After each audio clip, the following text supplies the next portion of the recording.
Welcome to episode number 3 of the Red Interview. This interview with Jim Norman was conducted a few months ago as part of my English Composition 1 class. I had to do an interview to create supporting material for one of my essays, and Jim kindly volunteered to talk about this short film he wrote called The Street Photographer.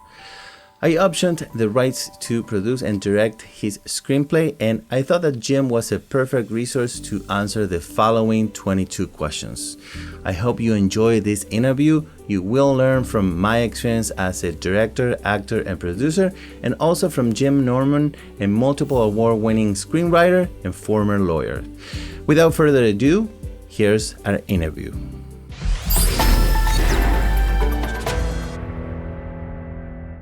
Okay, so this is the interview with Jim Norman for my English Composition 1 class. He's connecting very soon, and we have 22 questions, and so see what happens. I'm triple recording this with my iPhone, my Tascam DR10, which is a little small recorder, and with my computer. So fingers crossed. Oh, he's coming in.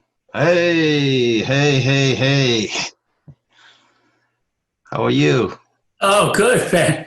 It worked. I'm always surprised when it does. I know. Technology is a thing. Yeah. I always say computers will always fail because they were made by men. So. Yeah, and they do. Right. They do. Of course, I have a good friend who lives in Asheville who spent his entire career at IBM. Everything he has is Apple.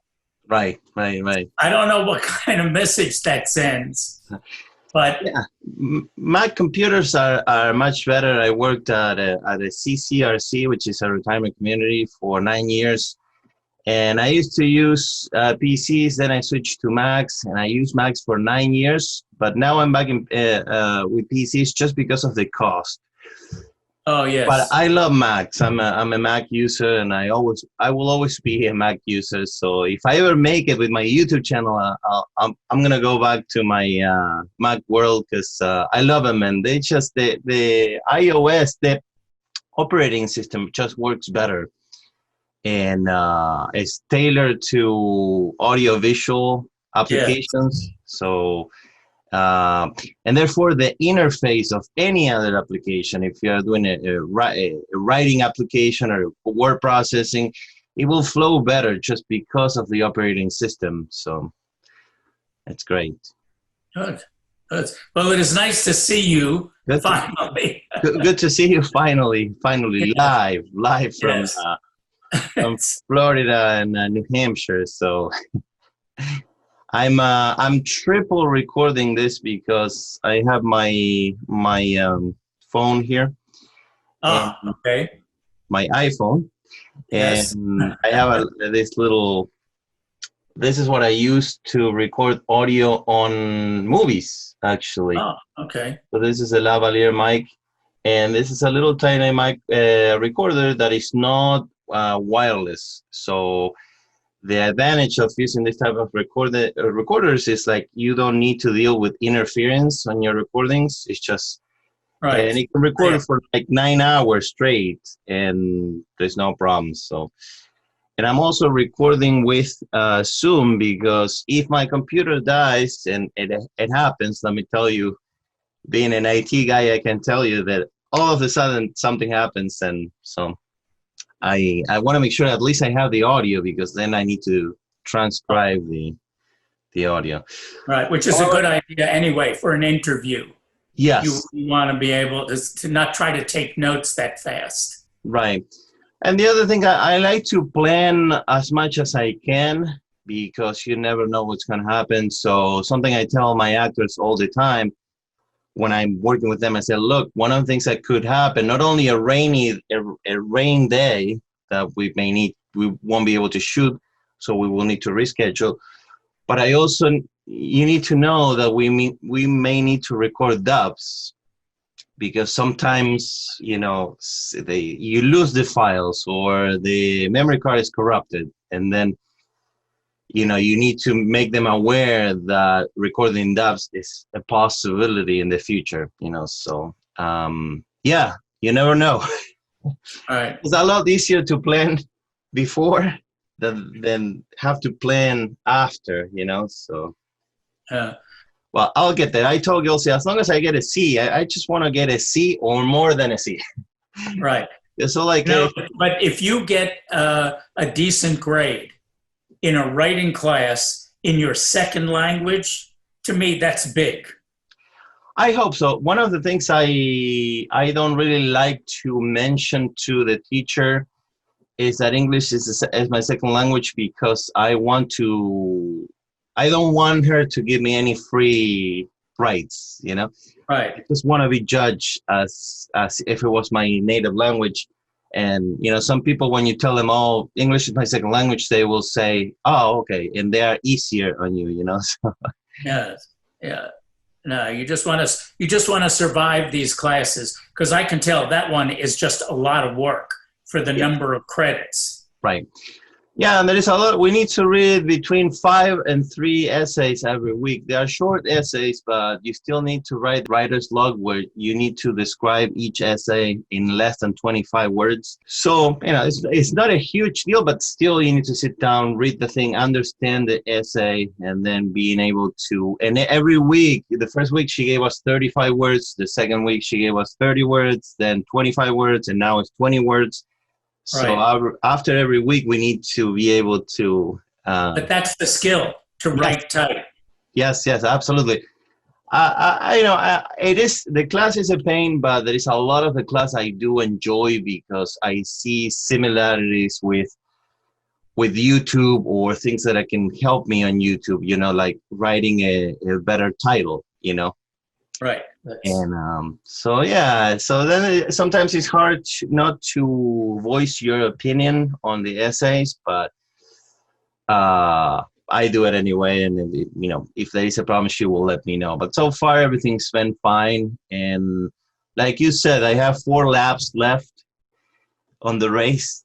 And if I can, I'm gonna try to get it done by next summer. So let's see how things go, because the coronavirus and the economy, many things that could change things. But if everything goes by the plan, I'm going to try to do another class next semester, which is a computer class. And one more after that. Yes. What's that?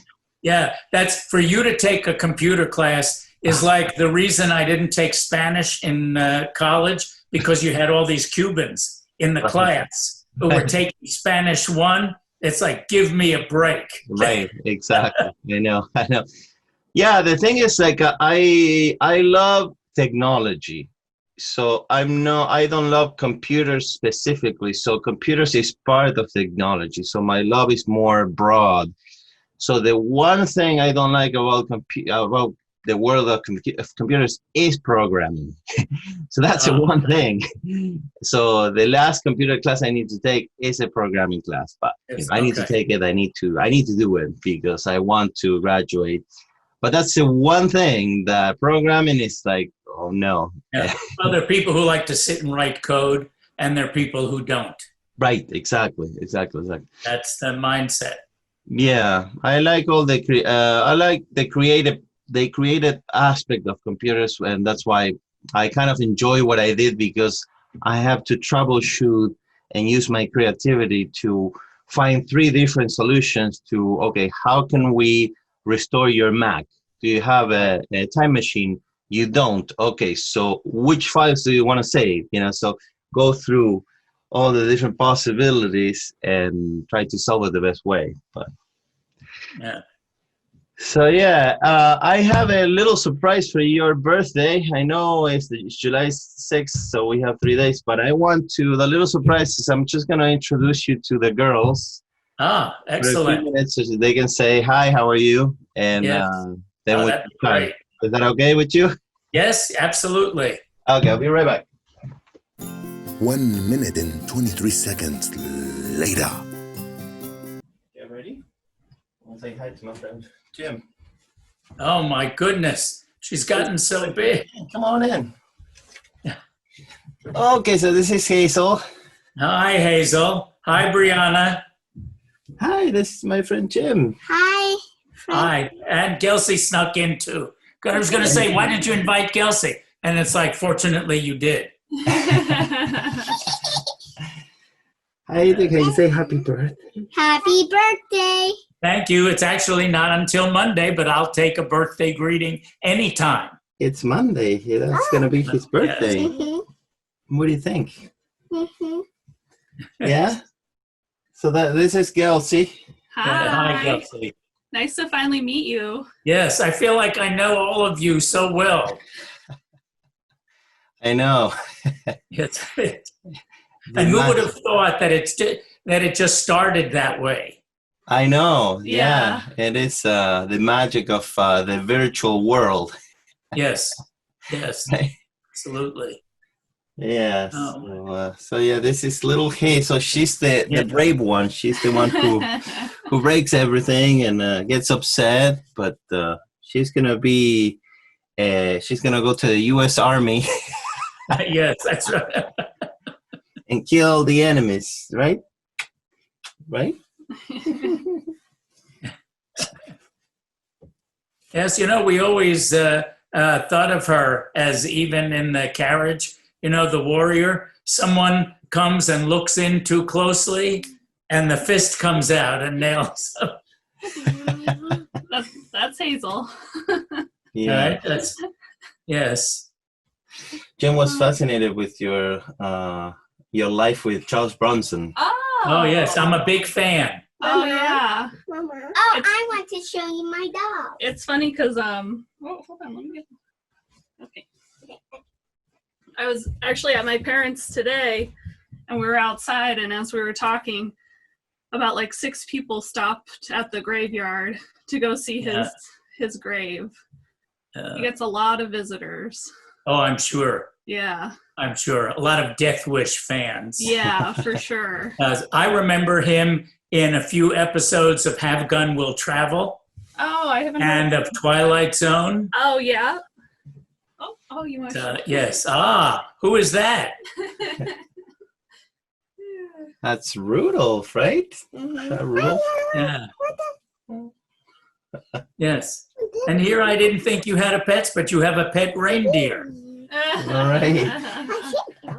It's a bigger one. Yes, big.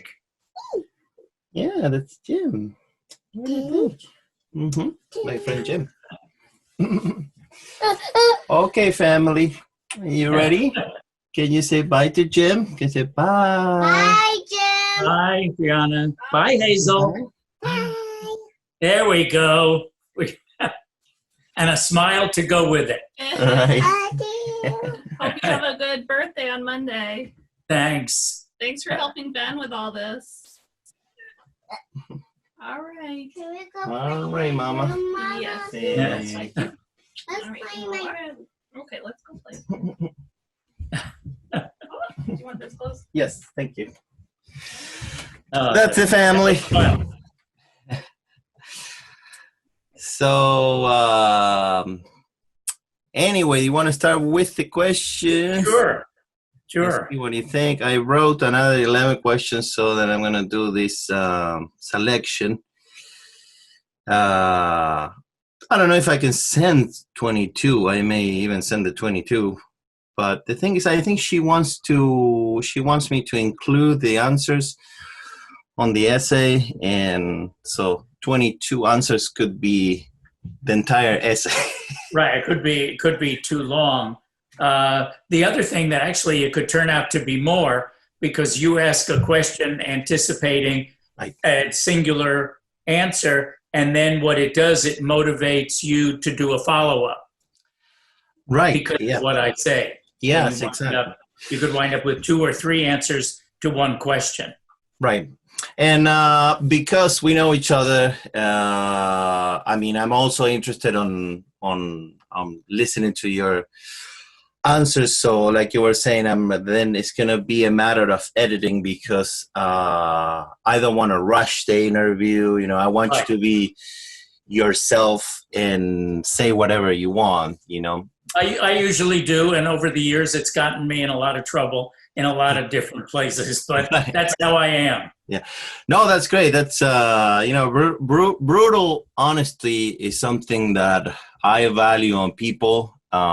because I wasted, and I'm sure you did too throughout your life, a lot of time with pretending, or with people pretending, and at the end of years and years, they were just, you learned that they were pretending.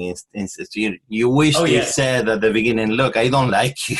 I don't want to spend time with you. So why did you have to fake it for 20 years, So yeah, I value brutal honesty a lot. So that's a good thing. That's a good thing that you have. Yes, and you have to do it with compliment as well. There has to be a balance between saying you screwed up or you did a nice job on this. Absolutely, yes, and yes, absolutely, and that's why that one of the reasons why I didn't feel that I wasn't unable to say goodbye to my grandfather, who recently passed away, because I know he was sick. So at least the last 20 times I saw him, I gave her a big hug and I said, I love you, I love you, Visser, So like you were saying, it's just, you have to be, it's a good thing. It's a good policy in life, I think, for oneself to be honest, And when people know that you do that, they know that whatever you say is how you really feel. Right. And that's better. Yeah, and the other thing, as you probably know, you have less friends, but they are better friends, So you weed out and you keep the best ones. So yes, and of course, in the case of my friends, they all think that the other of my friends, when they meet them, are strange. Which is interesting, because they're a very eclectic collection of all personality types, things they like to do, their politics, everything. I don't care. Right. If they're good people and we have a relationship, the other things I just don't care. Exactly. Yeah. No, I feel the same way. I don't care if you are a Republican or a Democrat, if you're gay, if you're not gay, if you're like whatever country you're from. I think on a way there are two kinds of people: assholes and not assholes, or bitches and not bitches. So as long as you're a good person, there are bad persons everywhere in any country, and there are good people in any country. So that's what I think it's a good way to spend your time and your life when you share time with people, And you should treat them as individuals. Yes. Rather than, this. It's like, to me, all of that is stupid. Absolutely. No, I agree. Like Morgan Freeman's, when I don't know if you ever heard the video, but they ask him, he doesn't want the Black month, the Black whatever month. Black History Month. He says, Black history is American history. So I don't want that month, So anyway, it's just the groups. I agree with the groups. It's, it's just, you can't say, oh, this group does this thing and we're going to treat them because of that. No, that we are individuals, So, yeah. Agreed. Good. All right. We'll start firing away. Okay, so here's question number one. Question number one is, does your background include directing? Actually, it does. My undergraduate major was theater. And as part of that, both in terms of classes and competitions, yes, I did do some directing. Mm-hmm. So the directing, did you do... all stage directing, none of them were film. Right. So you had to direct like plays, but the plays you directed were for school, or did you go outside and to I did some of both. Some were from school or sponsored by the school. Others were with a community theater group that I belonged to, where I started as an actor. And then as we were doing things, they said, oh, why don't you direct? So I would do that. Yeah. So so you did a little bit of acting, and did you study for that little bit of acting, or you just jumped in? As a theater major, you have to take acting classes. Okay. It was not my real focus. What I really wanted to do was lighting design, and I did a lot of it. And what happened with me, because I was so involved in it, that I wound up being the lighting designer for plays that were directed by the theater department faculty. And some of the graduate students didn't like that. It was a plum to be selected to do that, and they hated that an undergraduate was picked by some of the directors to do that. So why did you, is that something that you picked doing lighting because you feel some sort of attraction or fascination from photography, that shaping the lights and shaping the shadows, and you saw that it was that? And as you're studying and you're taking all these classes, you're working in every aspect of theater, and lighting was the one that captured my attention. I'm very comfortable with electricity. Nice. I don't mind ladders, so I was perfectly willing to go and hang lights on battens over the audience area. And I just said, I really like this. And then the thing that really did it, a lot of the people who take classes are women. And the lighting board at the time, this is way, these are resistance dimmers, no computers, none of that. So it was a lot of people packed in a small place. And sometimes it was me and 4 or 5 women packed together, because where you'd have to do a complex crossfade, there were hands all over the place, and you had to literally choreograph it. So I said, you know what? I like this. Right. I like being surrounded by all these nubile bodies. Yeah. I bet the smell was better than being with another 5 men sweating. Yes, absolutely. Right. Nice.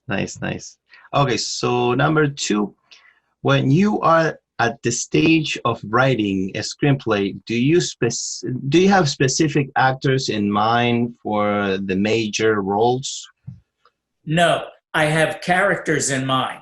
I have people that I see in my head, but it's not like, this is Tom Cruise, or this would have been Charles Bronson. I don't do that at all, because I find that would be very distracting, because then you get very locked in to an actor. And I don't do that at all. That's good. Yeah, that's good advice. I mean, I wrote so little in my life that the one time I wrote, when I wrote I For Kill Ya, I did have Walter in my mind. So, but that's good advice. But you were also directing, so you had 2 roles there. If you're directing, you're going to think about an actor, because it's like, I've got to cast this thing. Who do I know? Who can I get to do this? Right. So that's where it's a different thing. But I have the freedom to do it. The place that I actually do get hung up is on character names. I have to know the name of all the major characters. I might change it along the way, but I have to know what it is to start out, so I can get the mental picture of what that character looks like. Right. Yeah. Interesting. So let me go with number 3. Do you ever suggest camera angles, close-ups, etc.? Very rarely, because it's not my job as the screenwriter, and all I'll do is piss off the director and the cinematographer, director of photography. However, if the story really calls for something, then I will put it in, knowing that the odds are it's going to be changed. But if it is necessary to convey the story, I will put it in. But it's very rare. I mean, sometimes I'll do an insert where it may zoom in on a letter that someone is holding, or some tool where it's necessary that's going to come up again in the story. But I do not do it often, and especially camera angles. You'll never see a point of view thing. I may have done a couple in all the ones I've written, but I view it's not my job. Right. So because you are a photographer and you understand about different lenses, when you write, do you see through lenses or not really? You think more about the story other than, oh, I'm seeing this from a wide angle lens or from a close up. No, I don't see it in terms of lens, although you're right, I'm very familiar with focal lengths. But what I do, and this is, I have some real insight into how I write. When I write, I have to have the mental picture. I have to have basically what would be on the screen playing in my head. Right. And what I do, I act more like when I get to that stage. Now, I've had notes about it. I've had several levels of outlines above it. I am a devotee of the Sid Field paradigm. I do that. I know my plot points. I know the act breaks. I know all of those things before I start writing. So I do that, and as I see it in my head, I'm acting almost like a court reporter. I'm taking down what the characters are doing. And I found that when I do that, when I've created a three-dimensional character, the characters will write dialogue, will suggest action because they're doing something, and I'm writing it down. Right. And that's what I see. So, because people will often ask me, wait a minute, you write a feature screenplay, 90, 95, 100, 120 pages in 3 to 4 weeks? I said, yes, it's not hard because I have a detailed outline and I have characters that are doing it. I'm watching the show and writing it down. Of course, it goes quickly. Mm-hmm. So when I was reading I started to read Edward Burns' book, and in his book, I read like 20 pages. So I'm still, at the beginning of the book. But one of the things he says is when he wanted to write, and he was in school, he was directing or doing something or did some acting, and the teacher said, so are you directing actors? Yes. So do you know how to act? No. So he was saying, well, you should learn how to act because then you'll have a better understanding of how to direct actors. So my question to you is, when you are writing a character, do you let that influence of your acting, the acting you learned in school, to have the character react or not? Or you just let the character react as the character? There is a connection. You can't escape it. Okay. I mean, you do get in the zone with it, but the fact is that some part of you is acting every part. Because you have to know what is this person's attitude. You may not put it in and tell the actor in it, but to tell the story, you have to know how that person reacted. If they're walking away after a conversation with someone and they're thinking, you have that internal monologue of what an idiot. Right. You may not put it in the dialogue that way. You may not even put the line in, but in your mind, the character's doing it. So it may come out as this is the description of how the person is walking. Maybe they're shaking their head as they walk away. All right, then you know. Right. Interesting. The little I wrote in my short life of directing. Sometimes I think a little bit about the reaction. What will be a natural reaction and what will be an overacted reaction. So right. I like to compare the two and go with the natural reaction. But which is better because you're always taught in an acting class, acting is reacting. Right. And it's the conflict, and it's what keeps the story going. Right. Yeah, and I think that depends on what you're writing, but I think that most people, for most genres, the more natural you are, the more believable you are to the audience, I think. And you also, I mean, the dialogue has to be kind of, you might sort of as a concentrated, realistic. If you listen to people's conversations, if you're sitting in a restaurant, most of what they say is babble. You couldn't do it. I mean, if you wrote a script that way, it'd be 1,000 pages long and so boring, you know, people would keel over and die out of boredom. Right. You have to get the germ of the flow of the conversation. Correct. To do it in as few words as possible. Absolutely right. And what happens is like then when the actor is acting and saying those lines when you're shooting, sometimes it comes out natural for the actor and for reacting to the actor to mumble a little bit and, you know, add a little things to make it more natural. But yeah, it's good to have clear guidelines with dialogue. So then it's the artistic part of the actor to, you know, make it more natural and add like a or like a you know, something. So. Something. Right. Or just some physical movement. Right. That gives insight to the character, and sometimes they don't have to say anything. Right. Exactly. It's what you do. Yeah, exactly.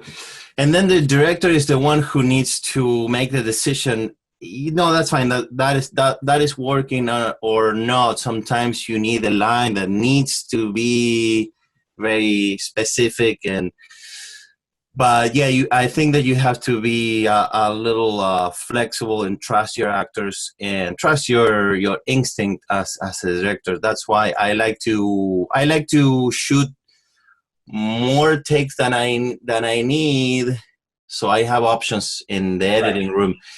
I don't want to shoot 20 takes, but sometimes the actor nails the take on the first take or the second, and I like to do a little more. Sometimes I say, hey, can you get more upset or something, even though I know that I have what I need, but sometimes that helps the actor be in the best mood for the next scene, you know. So. Right. I remember watching an interview with Woody Allen where he was talking about a lot of things about Woody Allen I don't care for, but I mean, there's no question about his ability as a writer and a director or to play a neurotic. I mean, that is, but he gives his actors a lot of flexibility. And a lot of times he will say, what you did is fine. And the actor may say, well, I'd really like to do it again because I want to play it this way. And then he would say, all right, but I have what I need. You don't have to.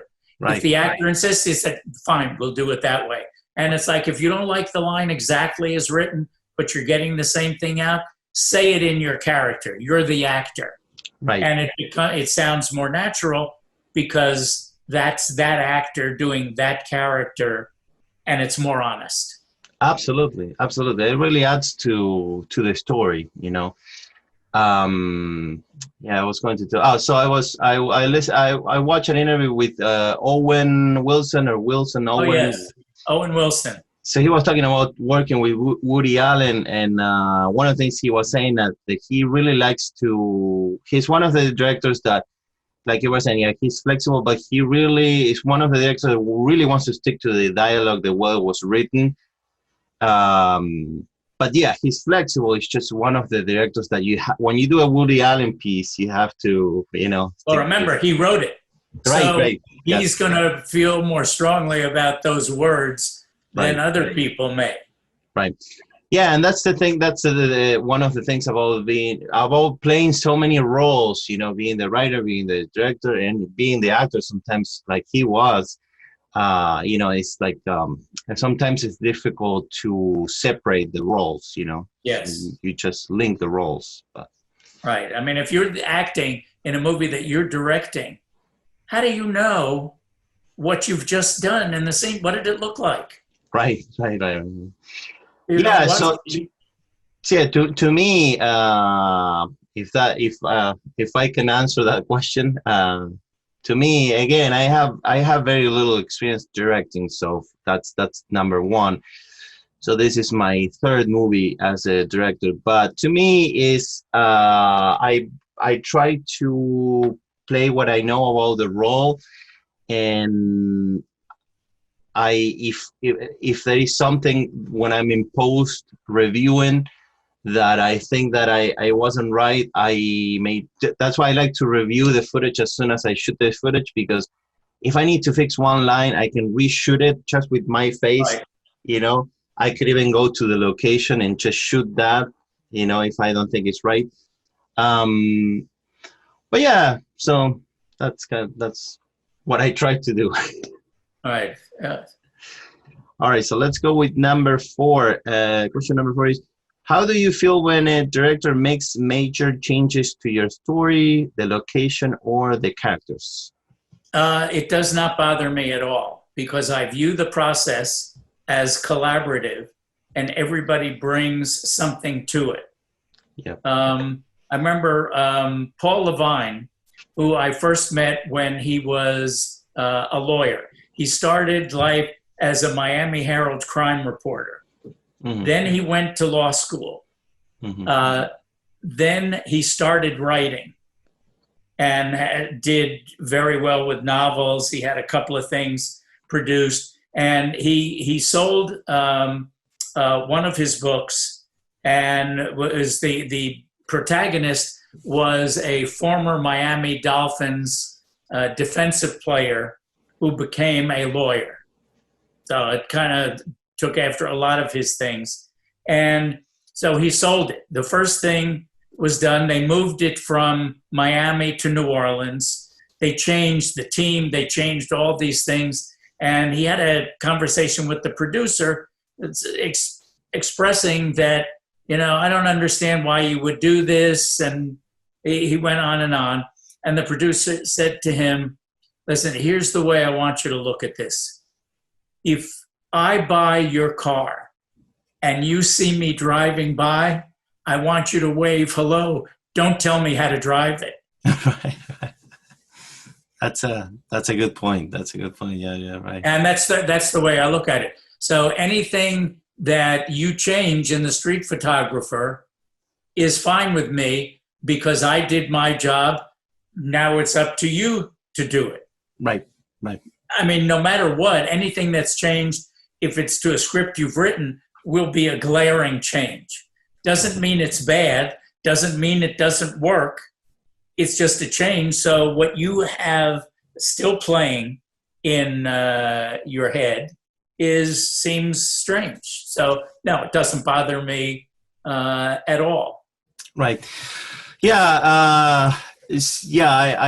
I agree with you. It's a good point. Is once it's like there's so much you can do to a child, and then the child is out on the world. And, once when they are 18, it's like they become independent. And so with the street photographer, I am trying to stick as much as I can to the script. Some of the changes I am making are just to adjust the production to the story, and I'm making a few changes to adjust it to production needs, I guess. Right. For example, like shooting in different parks. I'm trying to I do, the reason I have for changing parks is like in my mind is like, if this guy has this magical camera and then the next day he will have a line of people trying to get the picture taken, and so that's kind of my justification for using different parks. It helps with the production, and I think it gives more diversity in terms of the locations. They are all different nice locations.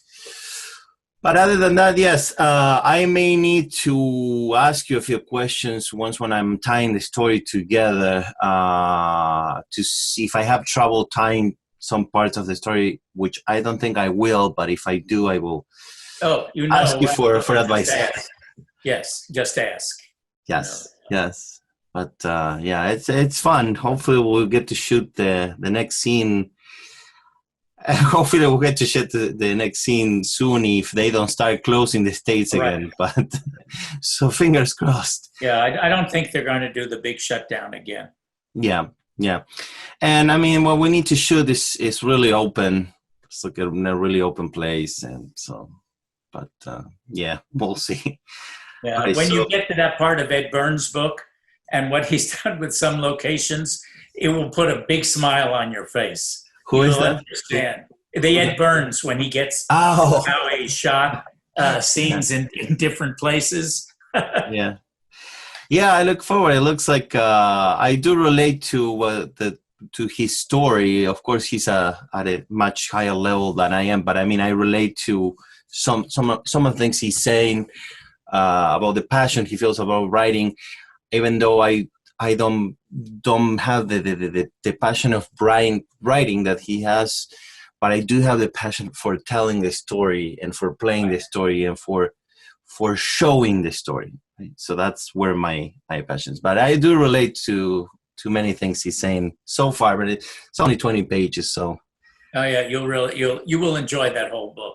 Actually, last night I ordered that a screenwriter. Sid Field. Yes. Yep. I did order it last night because I want to read it. Yeah, it's excellent. Yeah. So you said that, he said that, and I'm sure thousands of other people think the same way. So I'm interested on reading the book. So it will only help me. So yes, absolutely.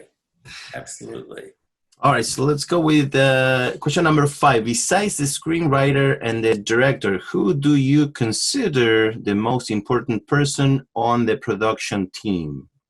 Well, obviously you can't leave out the actors. Mm-hmm. However, I think if we're really talking about pure production, I would set the actors aside and say the editor. Because what you see when it's finished is really the editor making all of the little decisions, the way the shots are, and the timing of them. The director may well be sitting there, but the one who's got the hands on the control is the editor. And I think they do tremendous work. Right.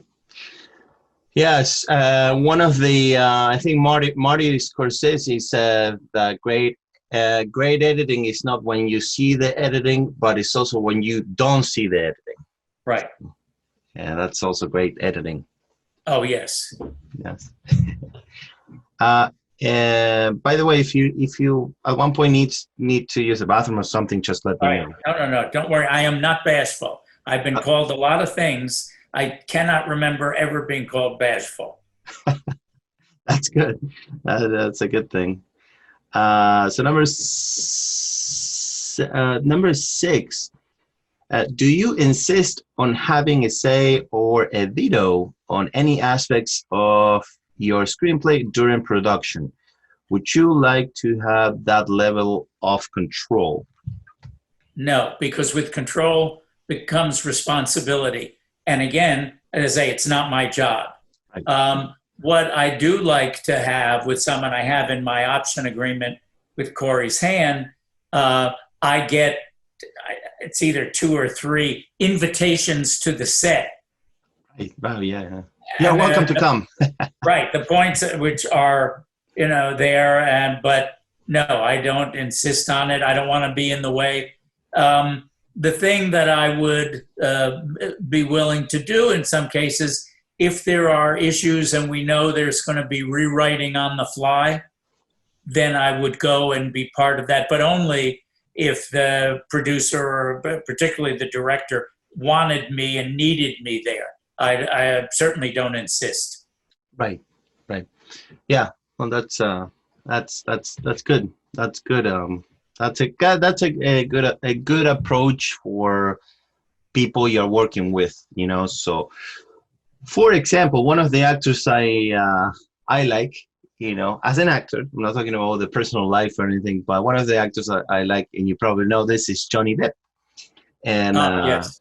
So one of the things he does is like, when he's done shooting the movie, he doesn't want to know anything about the movie. He doesn't even watch the movie. Most of the movies he makes, he just don't want to watch them.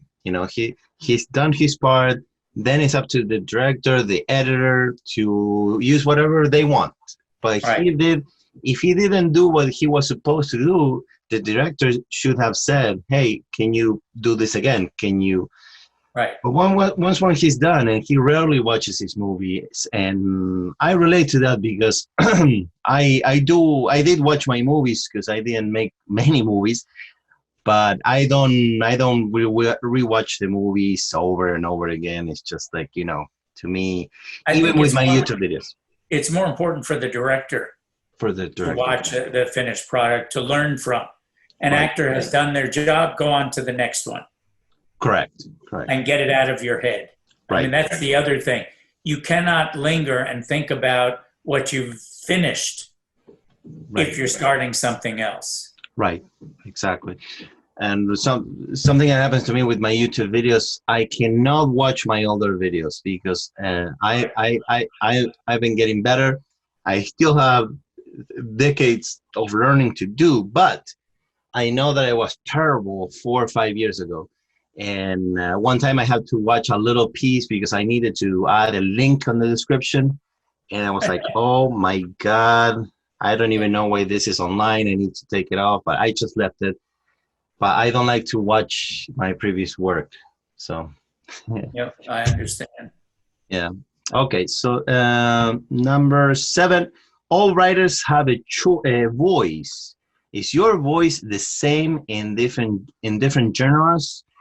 In your view, do directors have a similar kind of voice they bring to the production? I think when you have done a number of screenplays, what your voice is starts to ripple through everything to some degree. Not that it copies everything.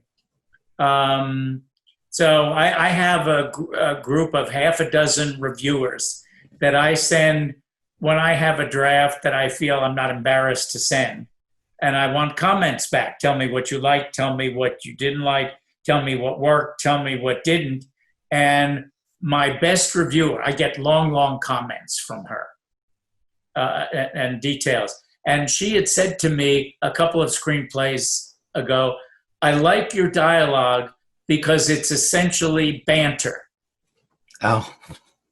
That there's the conflict, ripples through it with everybody, and that gives you, in addition to physical things or situational things, so it's like, yes, I like the way you write dialogue. So even if I do something serious, there will be some things that are humorous dialogue. Maybe it's because maybe voice is really what you can't help doing. It's you. Right. It's the you that comes out and goes into the work. Mm-hmm. Do I think directors have it? Yes. At some level they do, sometimes more than others. You have directors, who's the guy? Michael Bay, right? Michael Bay does all these action, wild, crazy, cars flipping over, bouncing around, multiple people shot at the same time. That's kind of like all of his stuff is frenetic. You would never see him, and you would never hire him to direct a remake of When Harry Met Sally. Right. Unless it's a romantic comedy with a gunfight. Right. No, you wouldn't do that. So yes, I think there is a level of which they have a voice too. Do you see yourself more? Do you see your voice more being more narrow to a specific genre? No. I've written, The Street Photographer is Twilight Zone, so that's fantasy.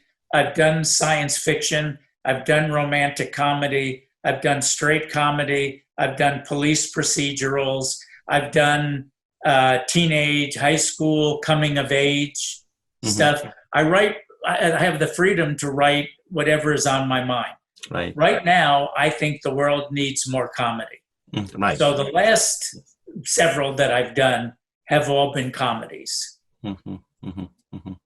I mean, the most recent one that the LA Film Awards is a comedy about a law firm meeting where 3 lawyers get murdered. Right. They'd say, you wrote a funny murder? I said, yeah. Did you ever see Clue? The movie, I love that movie, by the way. Right. Yeah, murder can be funny. Right. Yeah. Yeah, So absolutely. that's what I do. I'm not doing serious stuff that has a political topic in it. I'm not taking on biological women being competed against with trans women. No, I'm not doing that. I have a storyline that would fit and be a part of. I'm not doing it right now. Right. Yeah, that's good. Like I was saying, in one of my emails, or a few of my emails, I was saying, I think you have it's part of your mission in life to tell your stories and make the world a better place. So now I think you're focusing in comedy, and that's a good thing, because like you were saying, it's a need that people need, a relief. Yeah. When I was doing short stories, a magazine editor told me, and I'd gotten into some trouble with some magazines because they were basically twists on Bible stories. Oh. And she said, I love this story. I want to publish it. You've channeled your inner Mel Brooks. Mel Brooks? It's like, it was like, I could not have gotten a better present from anybody. That Right. was Mel Brooks, he was a super genius. Yes. So it was entitled Adam, Eve, and the Dog. And the dog? The dog. The dog is a fallen angel that God turns into a dog who winds up in the Garden of Eden with Adam and Eve. Oh. And is trying to tell Eve about the serpent and stuff. And it, that's what, and it's set around a thing where the people who actually wrote the Bible are writing it, and one of them hires his nephew, who's crazy and has written this strange version of the story. So that's when I was doing short stories, and a number of people had said, "You write really very visually. Maybe you should try a screenplay." Right. So I did, and now it's 25 screenplays later. Right. I love that's a very clever story. I can imagine that story being told through animation. Yes. It's a lot or a mix of animation and live actors. I wrote a screenplay that was done as a mix, called The Milton Chronicles, about a scientist who comes up with a way to download the contents of his brain and store it on a computer. And his dog goes wandering around his lab and winds up taking a nap, turns the computer on, and gets his head in this band that allows the transfer, and now knows everything the scientist knows and has been given the power of speech. And it's the dog's adventures through things. That is very interesting. Very interesting. That will change the world. We will need to create new laws and new social security numbers and. Yes. So, and it was fun to do. It was an early one, but it was a lot of fun. And you have to, the first few that you do are not going to be as good at what you will do later. Like anything else, you master elements of your craft, and you get better at them. Right. Yeah, absolutely. One thing that I always thought of. A few times I thought of you when learning more about this topic, which I'm interested on the topic, not necessarily on doing that. But do you know what DMT is? No. So DMT is like a chemical that we make in our bodies that we have some form of an virus against it, and sometimes. And some people say that when you are about to die, you release DMT, and then you basically go to the other dimension, where we live after we die and before we were born. So it will be interesting a story about about that anyway. It was just Well, funny you mentioned that. The project that I'm working on now is about heaven, and whether you wind up with all the people you've ever had a relationship with who are there at the same time. Now you're all back together, and doesn't heaven get a little crowded? So in this version, I have God deciding that he needs to do another planet because he's a little iffy about how Earth has worked out. So he gets a couple of angels who happen to be a couple who ran a hotel in the Catskills years and years and years ago. And they decide that they're going to run heaven more like a resort in the Catskill Mountains. Uh-huh. And that's the story. And guy dies and goes up, and his ex-wife and ex-girlfriends are all waiting for him. And then this couple ultimately wants to fix them up with their great granddaughter.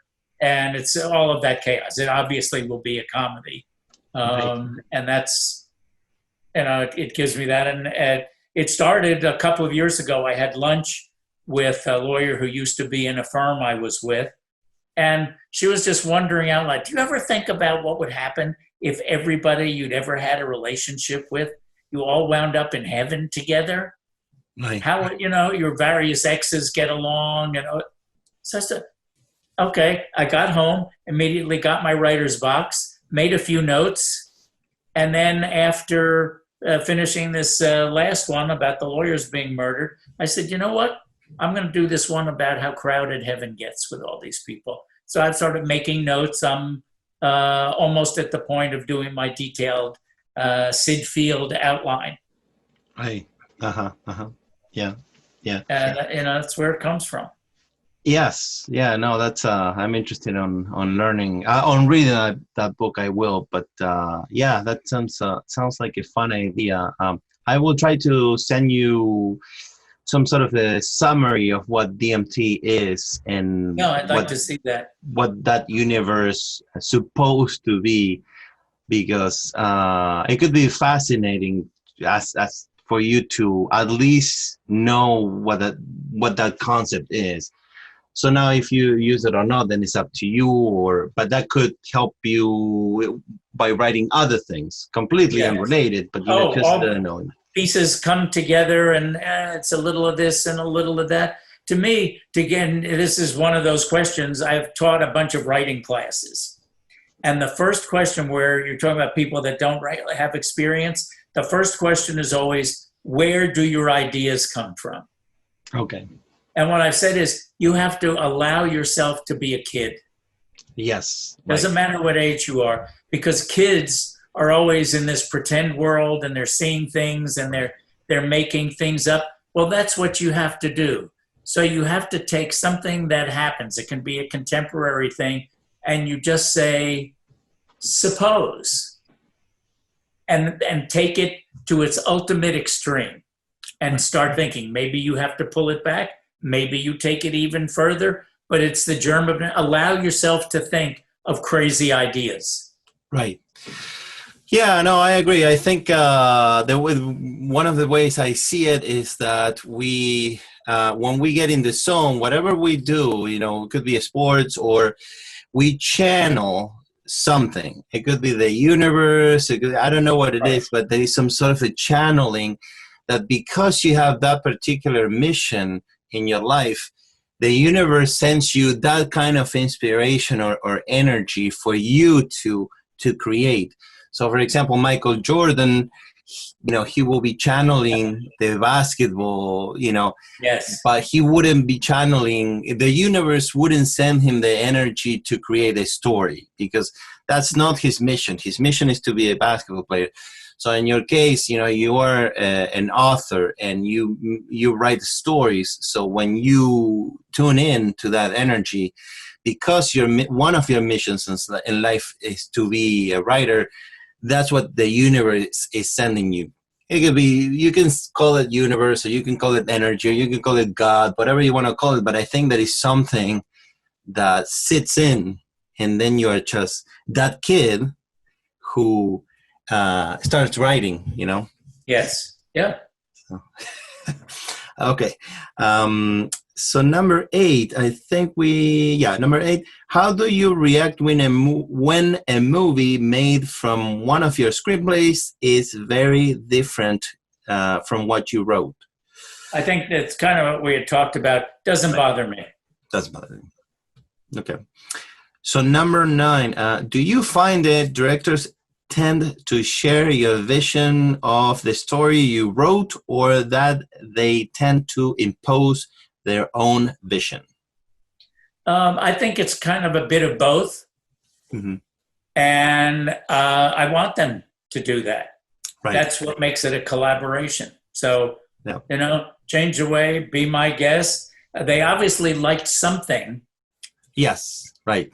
Or particularly the producer did, and then went out and hired a director. So the director may say, well, it's a paying gig, so I'm doing this. But someone really liked it. And then, if there's an argument over that stuff, I'll let the producer and the director argue over it.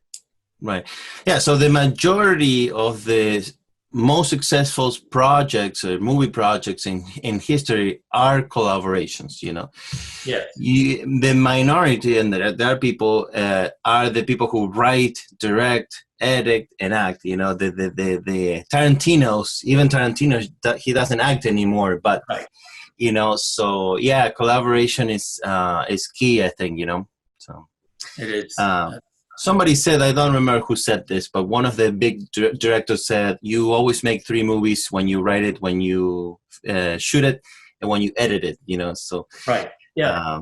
It's kind of, okay, so number 10. Bottom line, are movies the product of the screenwriter or the director? This is one that if we're talking about a collaboration, I would say both. Both, right? Both are. As I use the sine qua non, which apart from the Latin is, it's used a lot by lawyers. It's used in other contexts as well. It's really, if this is not here, you don't have anything. Right. It's that with it, you have nothing. So if you don't have a script, you don't get a movie. If you don't have a director, you don't have a movie. If you don't have actors, if no one edits it, all of those things. So you need both. Right. The interesting question that you came up with that was there, suppose the Academy said, we're only going to recognize one person.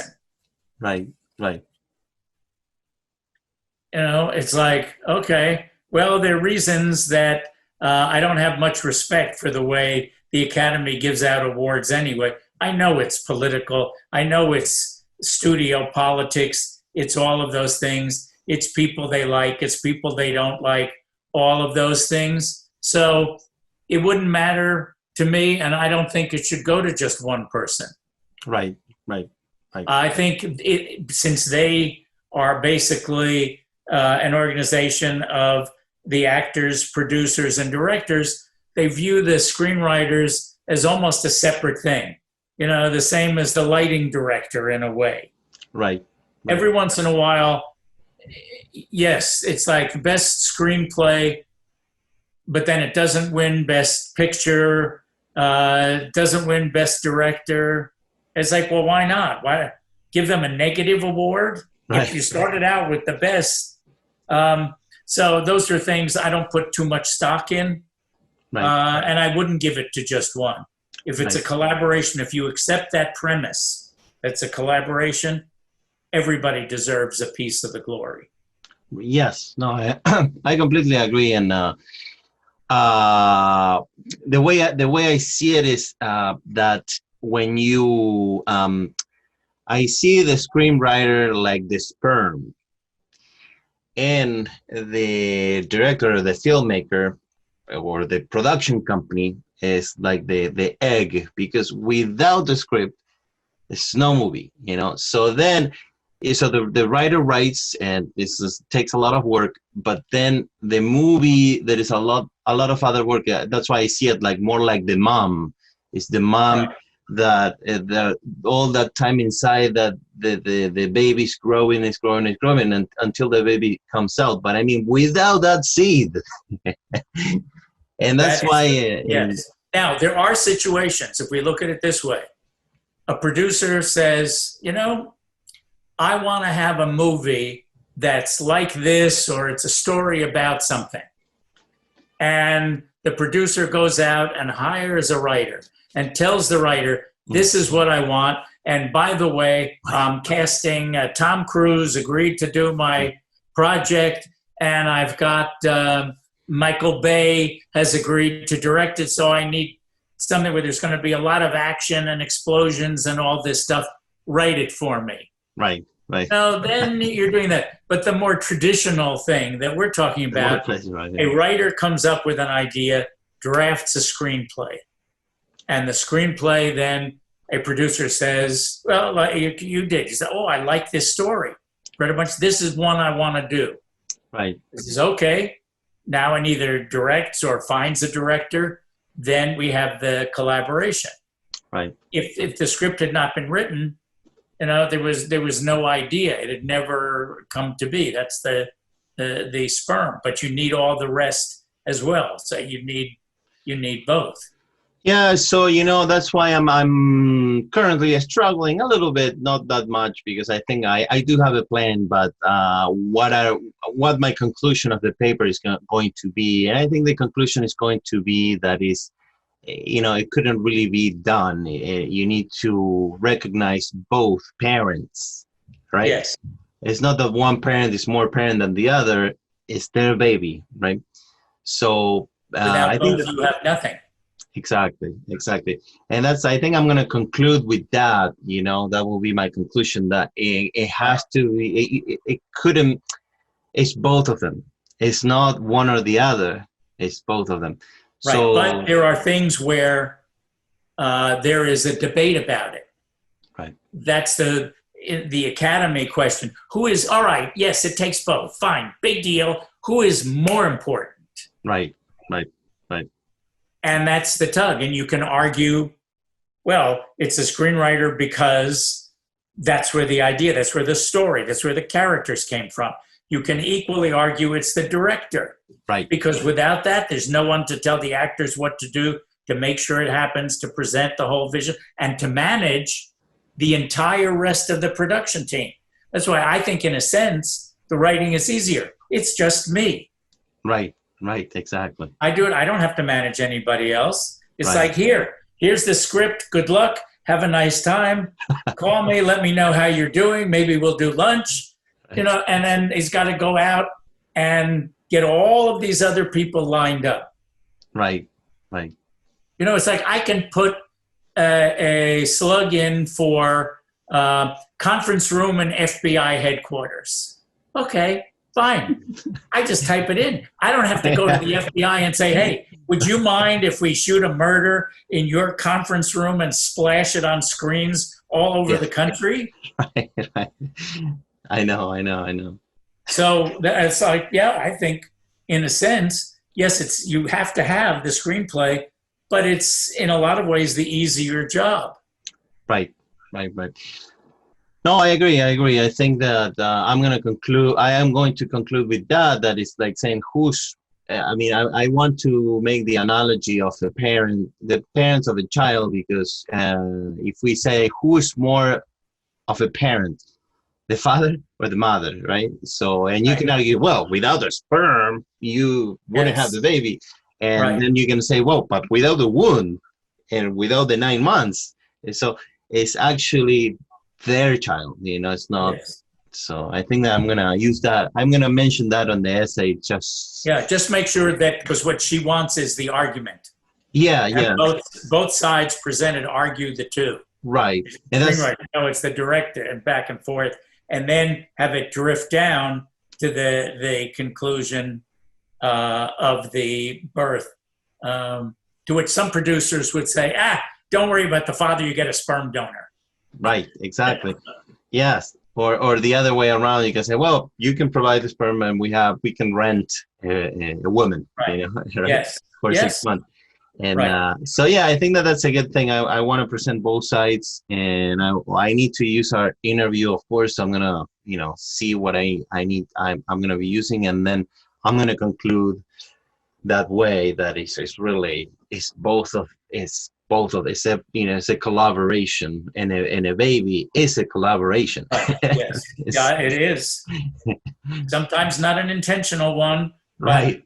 nonetheless. Nonetheless, exactly. Yes. Okay, so I think we go with what number 11. Would you prefer to direct a movie made of your screenplay, or do you prefer to leave that to directors? I would leave it to directors. Yep. I don't want all of that responsibility, all of that planning. I'd rather go back and write another screenplay. Right. Now, that's my choice. That might not be. A lot of screenwriters would say, oh, yeah, I should be the one to direct it because I know what the story is supposed. No, I don't want to do that. I leave it to someone who does that. Right. Yeah, so I relate to that because this is my first collaboration with a writer, meaning you, with the street photographer, and I much prefer to do that because I don't have the talent of writing as well as you do or other writers do. I do have ideas, so sometimes I wish I can say, okay, I have an idea. Maybe I can try to find a writer and say, look, what do you think about this idea? Could you write something about that? But I don't have the talent, and like you were saying, it will take me 20 years of inspecting screenwriting, or maybe less. But I mean, I will need to spend so much time to learn how to write like you or somebody else that I rather from now on start working with other people. So yeah, it does become easier if it's not your thing. Absolutely. I love writing. It's just I love singing. I just don't have the talent for singing, Right. but Yes. I love singing, and I do sing in the shower and in my car. I'm never gonna be a great singer. So I see that, and I see that at me as a writer. I'm never gonna be a great writer, and that's why I want to keep working with other writers because I want to do the other piece. So. And writers appreciate the fact that somebody may come along who says, I'd like to produce this. Right. I mean, what a compliment.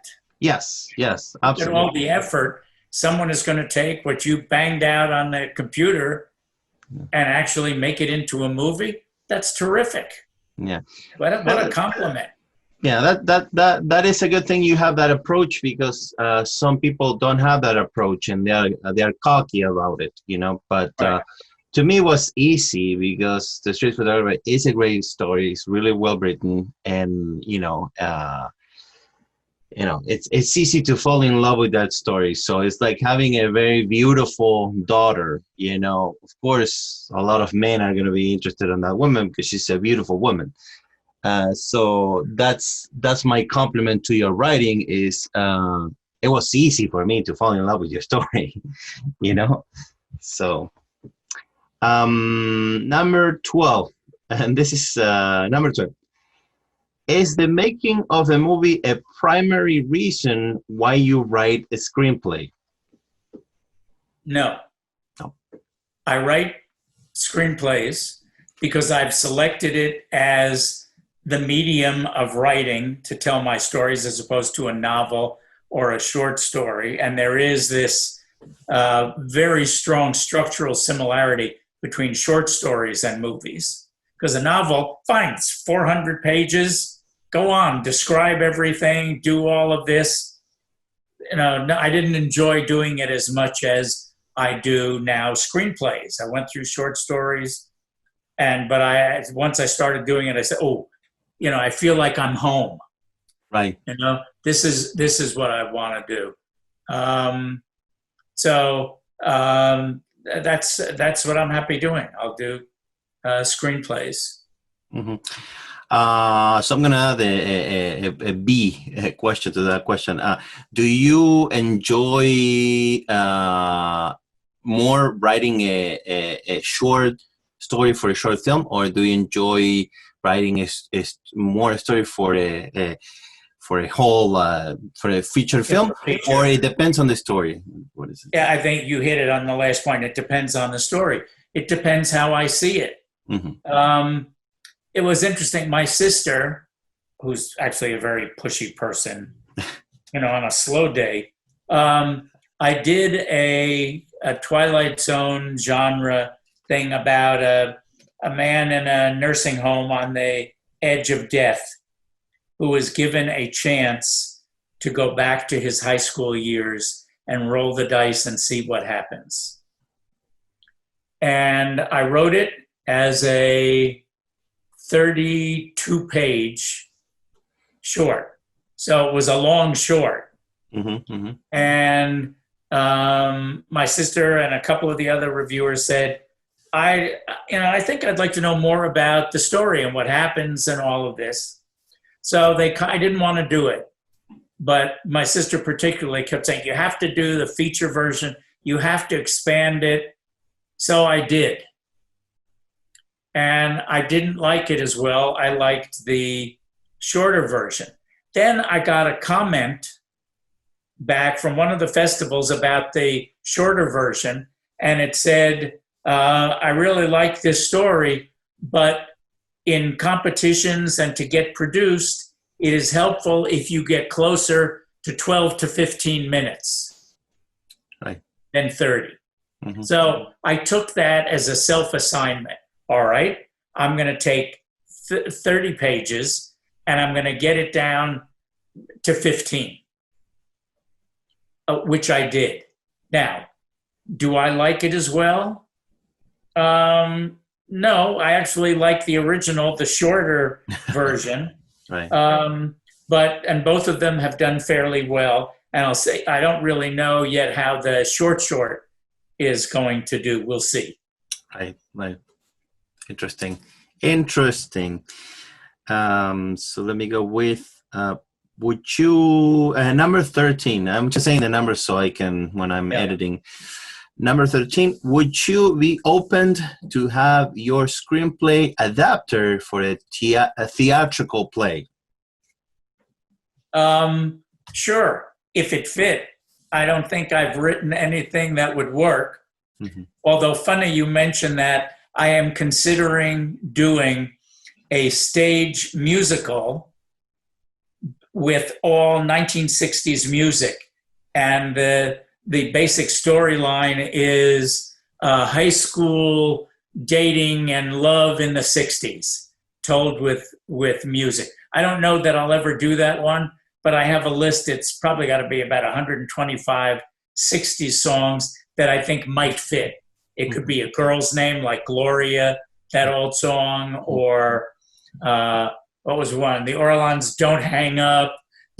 All of those teen angst kind of things done as a musical. Would I ever do it? I don't know. Maybe. Right. It depends. If they lock us down again and I'm looking for something that'll take me a long time, to listen again to all the music and then do the storyline, maybe. Right. But if somebody wanted to do it, it would be fine with me. You will be open to that option. Yes. And if you are open to that option, would it be a contingent upon your review after the adaptation is done, or no? Or not? You just say, okay, do whatever you want. I would do it, because obviously at that point we're talking about some money changing hands. Right. So it's kind of like the car. Right. If they buy the car, I'm not going to tell them how to drive it. Right. Interesting. So question number 14. Do you have a favorite screenwriter? If so, what are the traits you admire on him or her? Okay.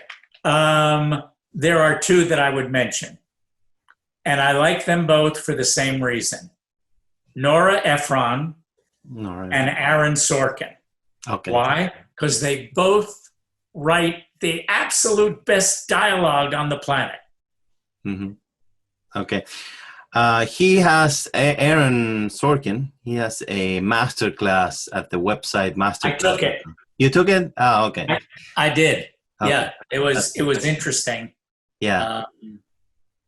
Yeah, it's funny because the commercial for that class, it says, "Damn it, I want to go to the beach." And he was like, "Look, nobody in real life starts a line with 'Damn it, I want to do this thing.'" Right.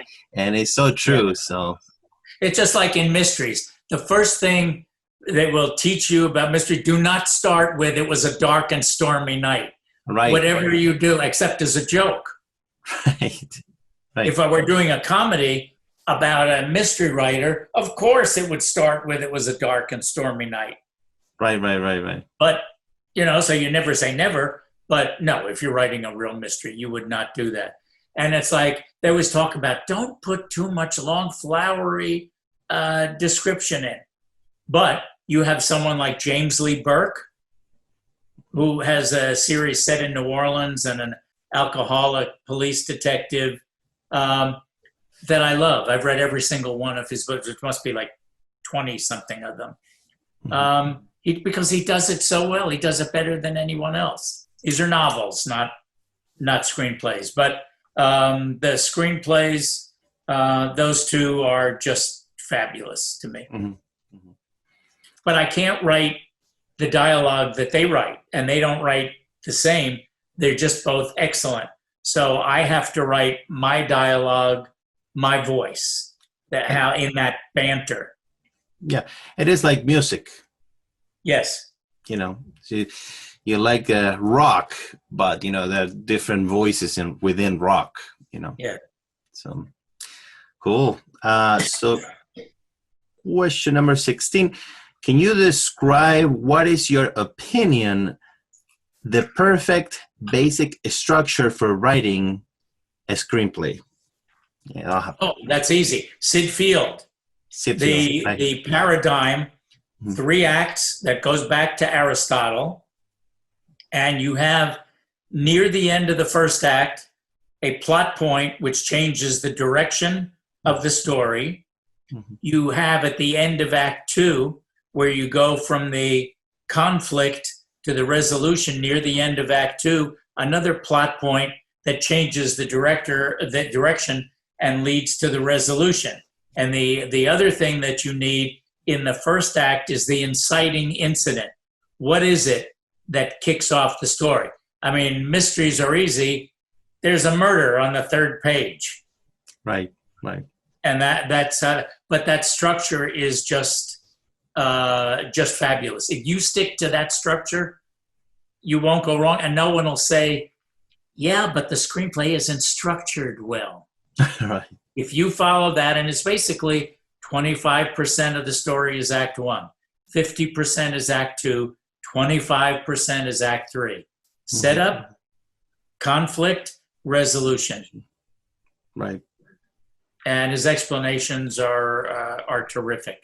And for people who really want to study, I think they even came out with a workbook to do assignments to learn that. But I think the book would give you everything you needed.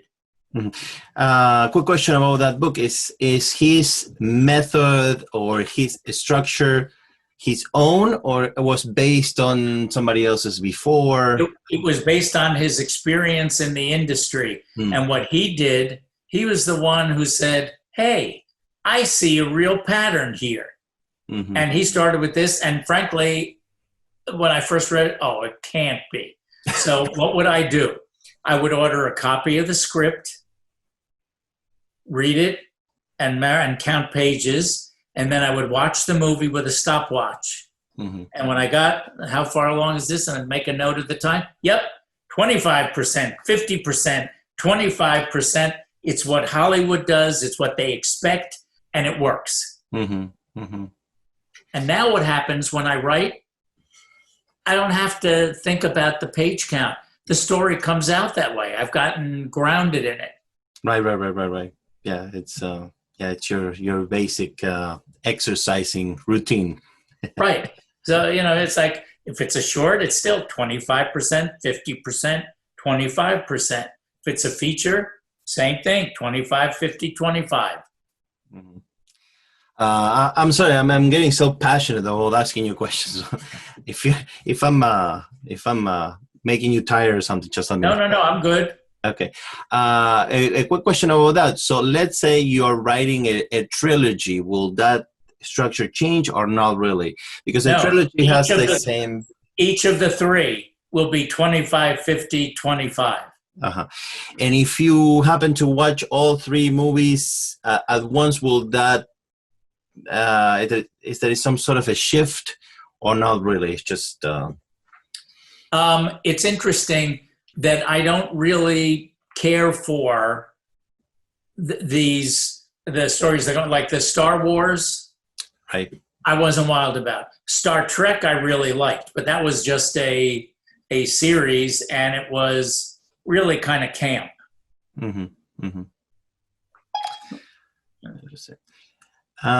Okay, question number 17. We have 5 left.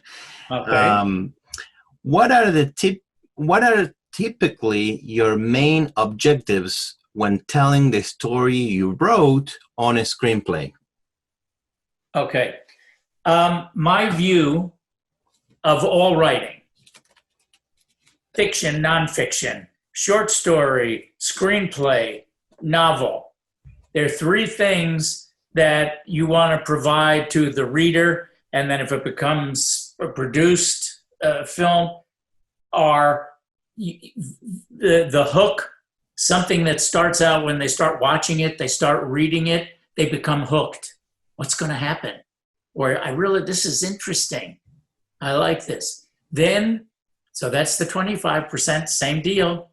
The 50%, the ride. Now you're taking them through the story. They're seeing the conflict, the interaction of the characters, or the explanation of the scientific principle. Okay, now you want to get them reading. And if it's a novel, you're talking about hundreds of pages, there has to be a payoff. You do a good ending.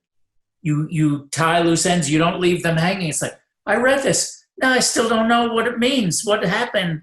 I can't figure it out. They left me hanging. No, you have to give them a payoff. So if it's someone reading a screenplay, I want them to like the characters. I want them to find the story interesting. I want them to be compelled to turn each page. Right. I have to know what happens next to keep turning the page. Mm-hmm. Do you think it's more difficult to do a very negative ending because the payoff to the audience is not happy or is sad? They don't have to be happy. It has to be resolved. Mm-hmm. If the protagonist dies because for all of the heroic efforts and still helping, they just couldn't beat the cancer and they died. Mm-hmm. So a bad ending is an ending that is not really resolved. Right. Do you remember the last episode of Seinfeld when they're in jail? I have not seen it, to be honest. Okay. They had this scene, a wonderful series, well written the whole time. It was awful. How about The Sopranos, the last episode? Did you ever see that one? I saw a few episodes of season 1 of The Sopranos, and then I stopped. Not because I didn't like it. I just okay. They did a very unsatisfying end to the series. You don't know if Tony's getting bumped off in the diner. You don't know what's happening. They've had this big war, and they're all killing each other at the end.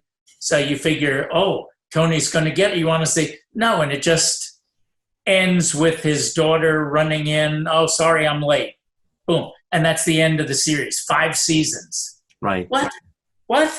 Mm-hmm. So people are angry. Right. I devoted 5 years to watching this stuff, and the whole thing is Meadow runs into the diner and says, sorry, I'm late.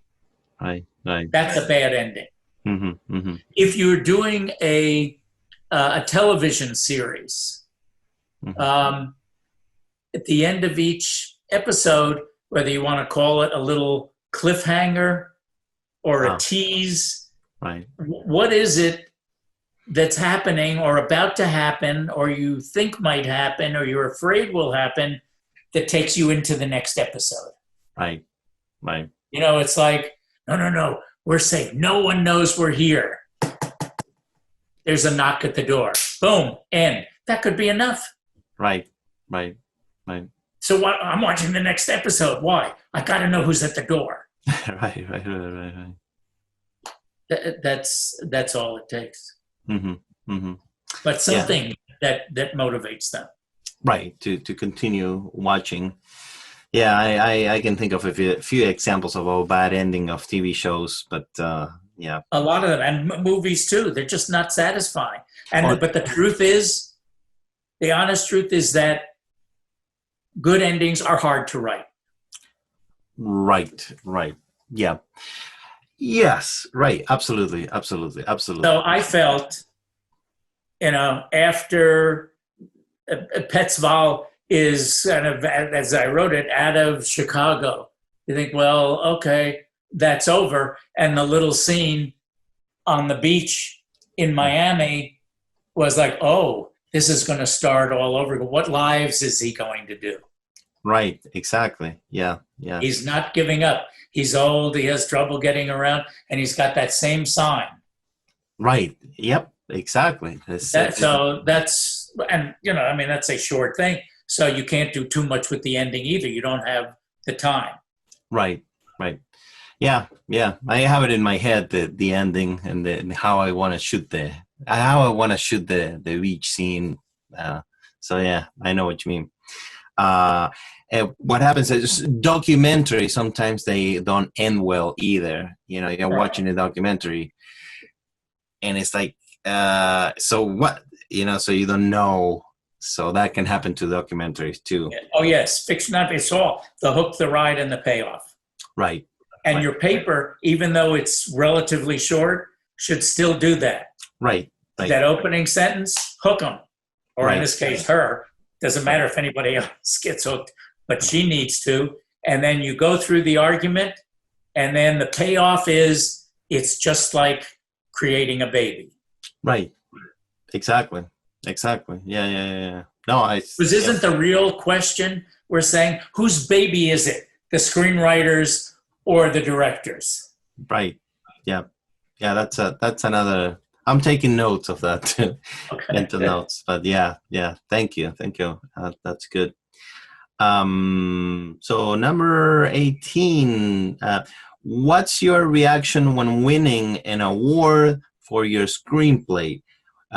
What does the award mean to you besides recognition? I would use, instead of recognition, validation. Okay. That some people that had to get through multiple levels decided this is really pretty good. Mm-hmm. And I remember I only started writing screenplays 5 years ago. Mm-hmm. I was doing real estate law. Right. I used to find myself, ideas would float around my head, and they annoyed me because they were distracting when I was trying to do something. And it was like, why do you think of this stuff? Yeah. And so I knew the day I retired, I started on a short story. Right. It was actually January 2nd. Yes. I started because that's what I wanted to do. Of course, everybody loves to be validated. Right. I'm not looking to be famous. I don't need it to get rich and win an Oscar and that. Just the fact that a number of people have read it and recognize it, or if people read it and get some enjoyment, this era, a few laughs in the midst of all of this, then I'm very happy. Right. Because a lot of the satisfaction is doing it. People say, after all, practicing law for over 40 years, you like sitting at a computer and running? Yes, I do. Right. Because I'm in this story. I'm in another world. Mm-hmm. Mm-hmm. And so I just love doing it. Right. Yeah.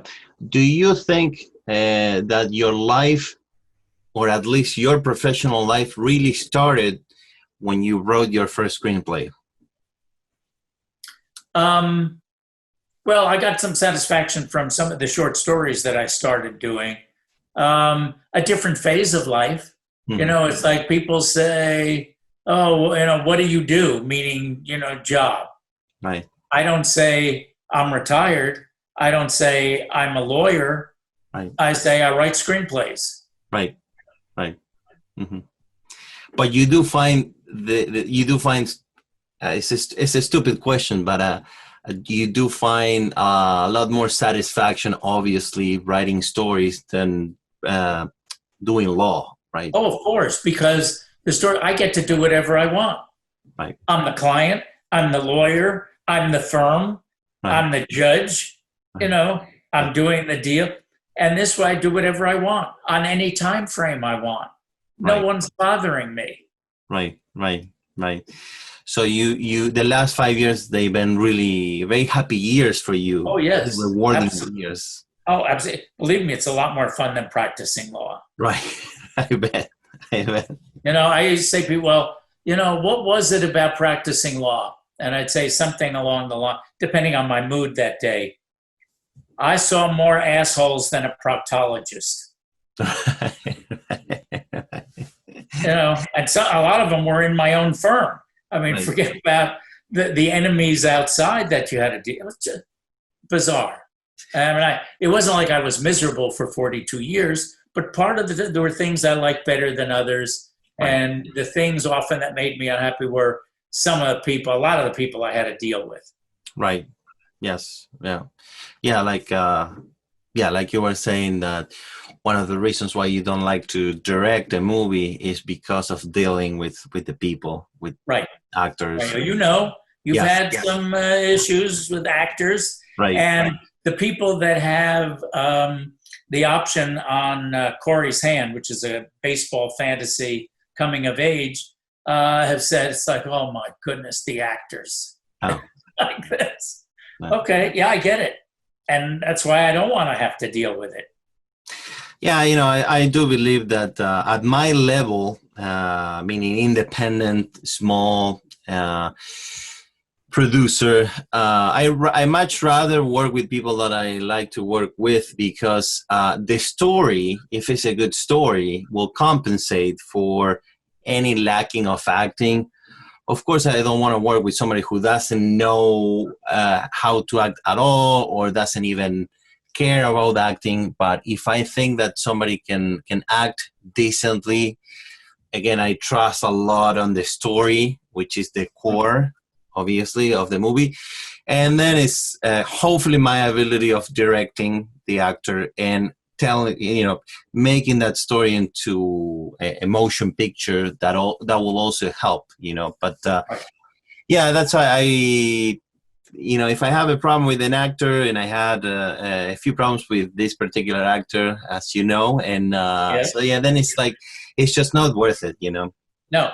And sometimes you can cast people who don't have to act much. They are the character. Exactly. Just, hello, go out, be yourself.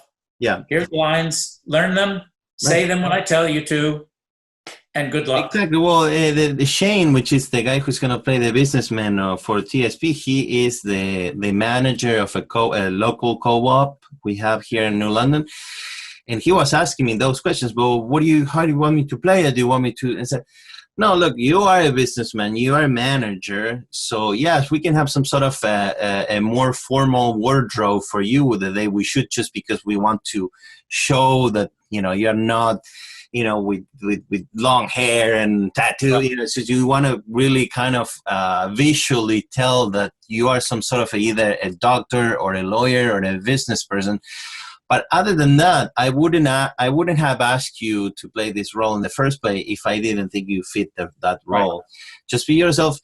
If I think I want you to do something different, I will let you know when we are shooting. But other than that, I think you just fit the role, and I think he does. He has. And that always helps. Look, that's what Hollywood does. Right. You got to be taller. You got to be shorter. You have to be younger, older, whatever the thing is. Right.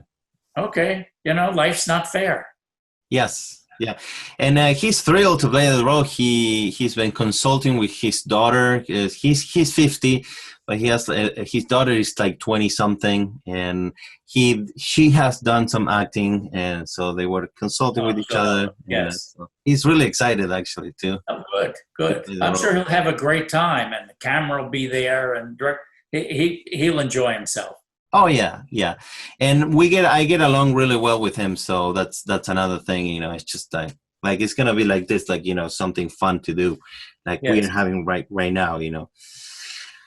So let me go with the last three questions. Question 19: Did your background in law shape your style of writing in any way, shape, or form? No, I had to resist it because legal writing is very specific in the way you have to do it, even in contracts. But especially if it's anything in litigation, all of that is very, very strict. The only thing I would say that it was helpful, because the screenplay format is so unforgiving, and you have to have it, otherwise people pick it up and they look at, oh, this person doesn't know what they're doing. The format's wrong. Right. So then, and things in law, whether it's a contract or an appellate brief, structure, the format you have to follow. So that was not a problem for me. It's like I bought a couple of the books that show format. I said, oh, okay, this is what you want. And I got software. And okay, no big deal. That's what you want. That's what I'll give you. Right.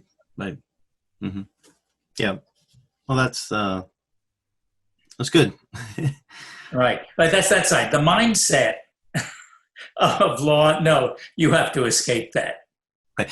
But I imagine that when you are writing a character that is a lawyer, so then you have more information to. I have so many to choose from. I mean, then I will probably make a hybrid of a couple of people I know. Right. Yeah. In fact, part of your voice is you do combine people that you know. In fact, in the last one, there was a guy, my freshman year was at Dickinson College in Carlisle, Pennsylvania.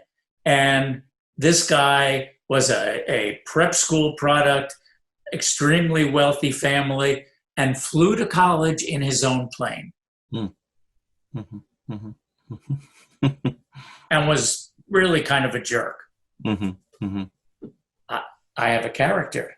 Right. He's kind of a jerk. He's a lawyer. And he flew to this meeting in his own plane. Right. No, I can see that. So and I didn't use the same name. But it's who I thought of, someone like that. Right.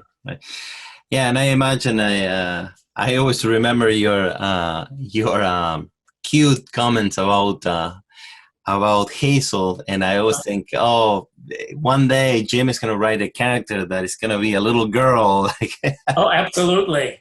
Yeah, I would have loved that. We got to find somewhere to put in Walter leans in, and little fist comes out. You don't see that, just a little fist comes out and he goes down. Right. Yeah, she's a little character. Yes. And so we have three more. And question number 20. When writing drama, do you stay away from comedic situations?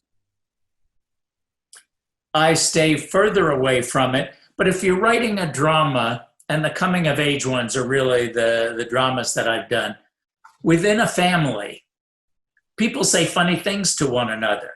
Right. And that gives insight into their character and the relationship of the parent and the child. Right. So I had one where there's a brother and the sister is the basketball star. So, when they're playing, he's always saying, all right, I'm going to get you this time. Yeah, right. So you have to have that in some of the dialogue. When they first go, they go into the school to register. They go from Houston to South Dakota, and they go to the office, the administrative office, to register. And the brother says, if I can ask you something, says to the clerk, how many black kids are there in the school? And she says, counting you and your sister? Yes, 2. Okay. It comes out funny, but it's also true. Right. It's like, okay, that immediately says you don't have to make it on the nose dialogue about, oh, this is really an all-white school. Right. Right, exactly. You've done it in a line that has humor, and the two of them are rivals. They're close when it counts, but there's this constant competition with the two of them, and it drives the parents crazy. Right. So basically, you will use comedy if you see it fit when you're writing the story. Right. There's just less of it. Right. Right. If you're writing a comedy, you better have a lot of funny stuff. Right. Dialogue, situations. Right. Huh. Interesting. So question number 21, we have two more questions, and this one says, do you concur with the popular phrase, a picture is worth 1,000 words? How so? If so, how so? Yeah. I think, yes, in a lot of ways it is. 1,000 is kind of a cute number to put with the phrase. But if you see a picture of something, if you think of it, a person who has vision can look at a picture and see all kinds of things. If a person is blind and you have to explain to a blind person what the picture is, it might take 1,000 words to really explain everything in there. Right. It's a scene in the pasture, but there's a storm approaching, and there's a split rail fence, and it goes on, and there's one horse off to one side. You go on and on and on because they can't see it. Right. If they were sighted, you could give them the picture and they would see it. And I think that's where the expression comes from. Right. Last question. Okay. Question number 22 says, what do you think about the phrase, a million words are worth a motion picture?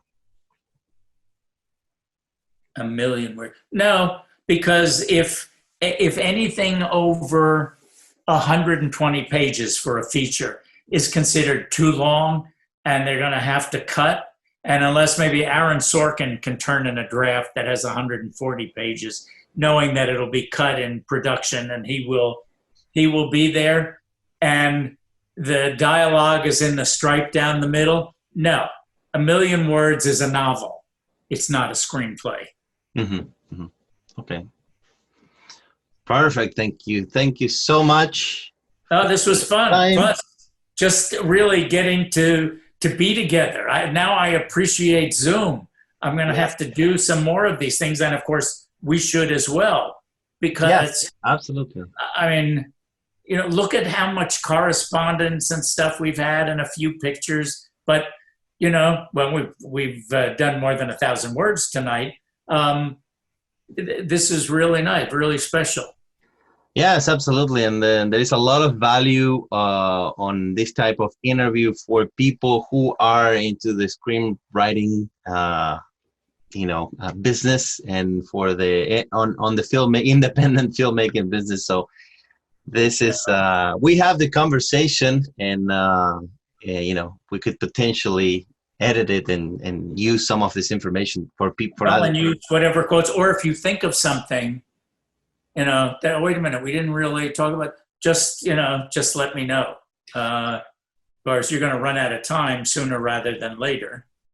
Yeah, no, absolutely. We can, it is a collaboration, and I think there is a value on knowing your experience and also knowing my experience too. For people who have less experience than we do, at least there's always somebody who can learn something from you and from me. From what we do, Right. And that's what your paper will be, educational for your instructor, who I'm sure doesn't know about any of this stuff. Right. Absolutely. Absolutely.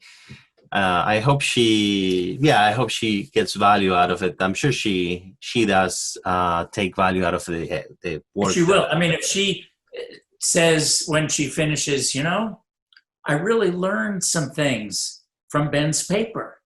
Oh, right. You have her. Right, right. That's, you got her. She got the payoff. Right. You booked her. because it's like, yeah, everybody like that conflict and then you took her through it, and here is the resolution, the payoff, and you've learned something, which is great. Learning something is a great payoff. Absolutely. And one of the things is it's easier, obviously more enjoyable to write about something that we love, instead of writing about, I don't know, about architecture, that's something I don't love. But so if I have to make a paper about architecture, I'm not going to enjoy that paper as much as I'm enjoying. So you find an angle. The angle might be architectural photography. Right. Yes. Right. Exactly. Right. And what lenses to use, and right. And how, and what camera, and what the issues are. Right. Yes. Yeah. Yeah. That's the stuff. I'll tell you, this was so much fun, and I love actually getting to see in motion all of your girls. Oh yes. Right. Yeah. Boy, you're going to have a problem. That Brianna is so pretty.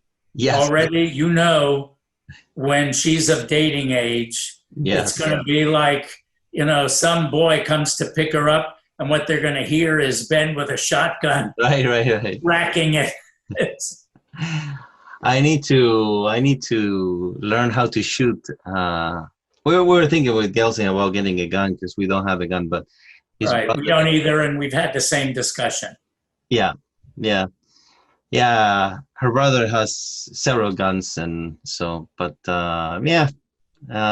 certainly they will be. I will be busy as a dad when they start dating. So you won't be as busy because they won't want you being busy. It's like, go off, go to your studio, Dad. That's the key. Have the cameras and yes, and they right. Right. Right.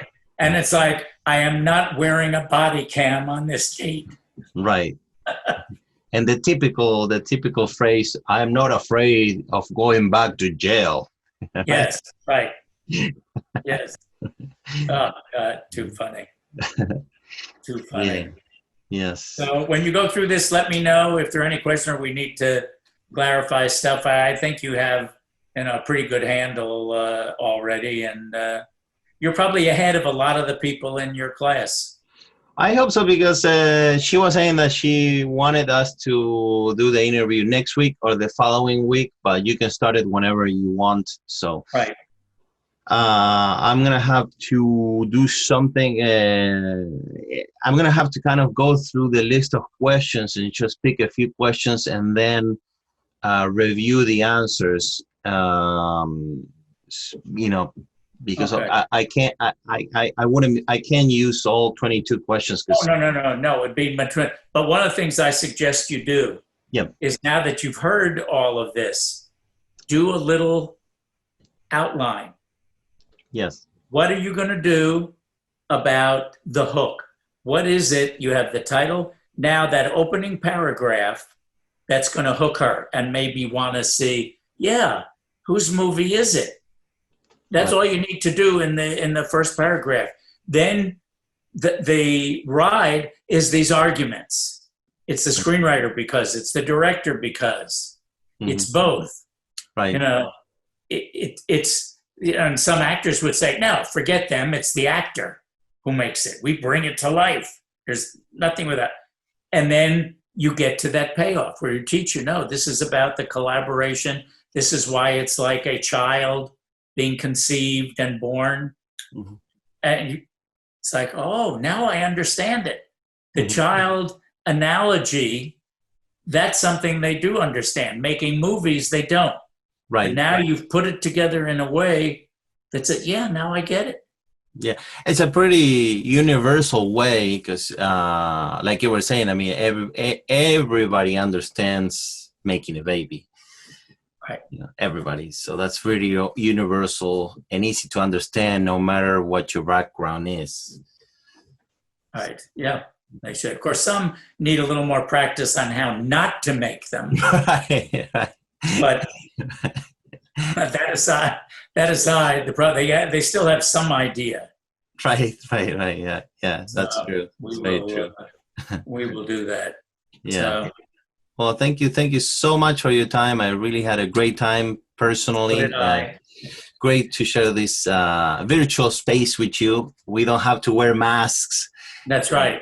Right. And the other thing is, for all of the correspondence, you can have one kind of dialogue that way, and it's very disjointed. And I think people miss out by using email and text so much with something which is visual and you're together, even in this sense. Right. Exactly. Yes.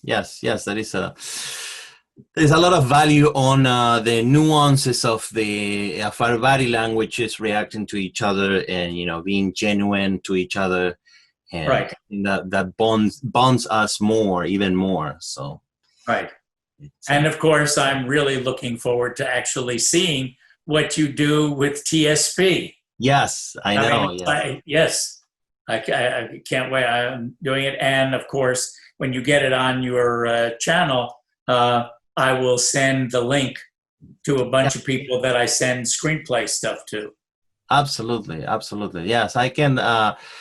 I can't wait to finish the movie and have it done the way I want it to get done.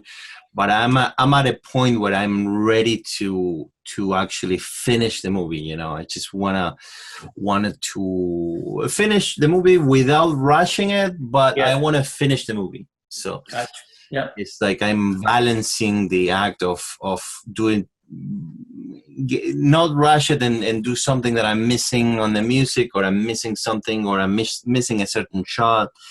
So, for example, one of the, and it's like one of the unpredictable things about life itself, but one of the problems with the last shot I wanna make, which is at the beach, is like currently, if you go to a banquet, you have to spend 14 days in the state of Maine before you can come back to so that's I'm waiting for that to. And I hope to get that done before the end of the summer, because I need to get that done before the end of the summer. I can do it in late. I can do it during the fall and late fall. I think that's when things will open up. Yeah, it doesn't have to be. Summer. It could be fall.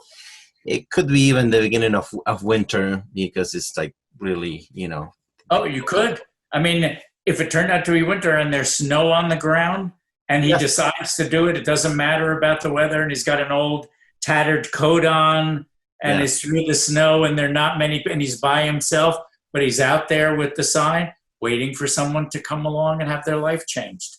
Right. That's not a bad ending either. Exactly. Yes. That's a good point. And at that beach, we get at the beach, it could work too. You get a lot of snow during the winter time. Mm-hmm. There's some snow and sand, before the water hits the shore, and that could be also a nice look. Yeah, you'll get it. Yes, I will. Whatever you do, don't feel rushed on my account.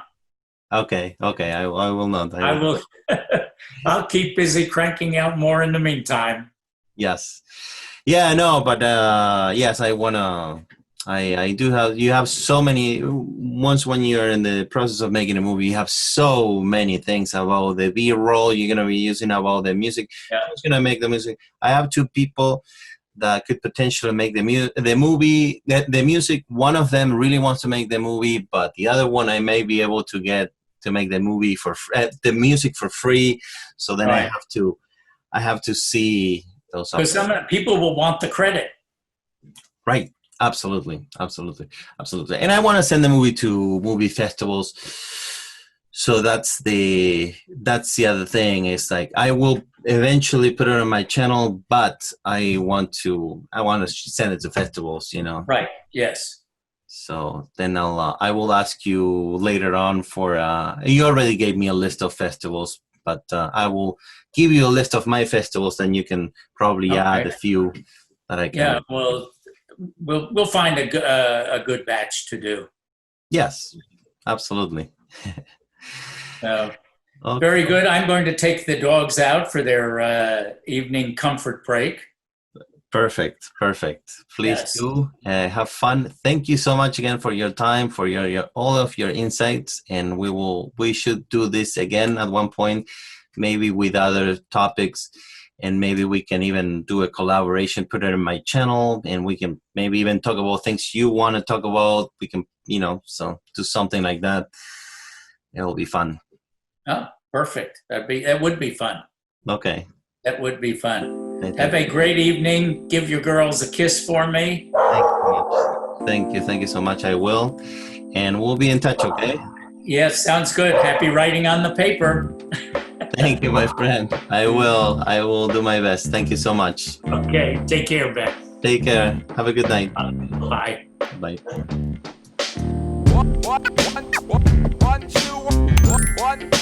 One, two.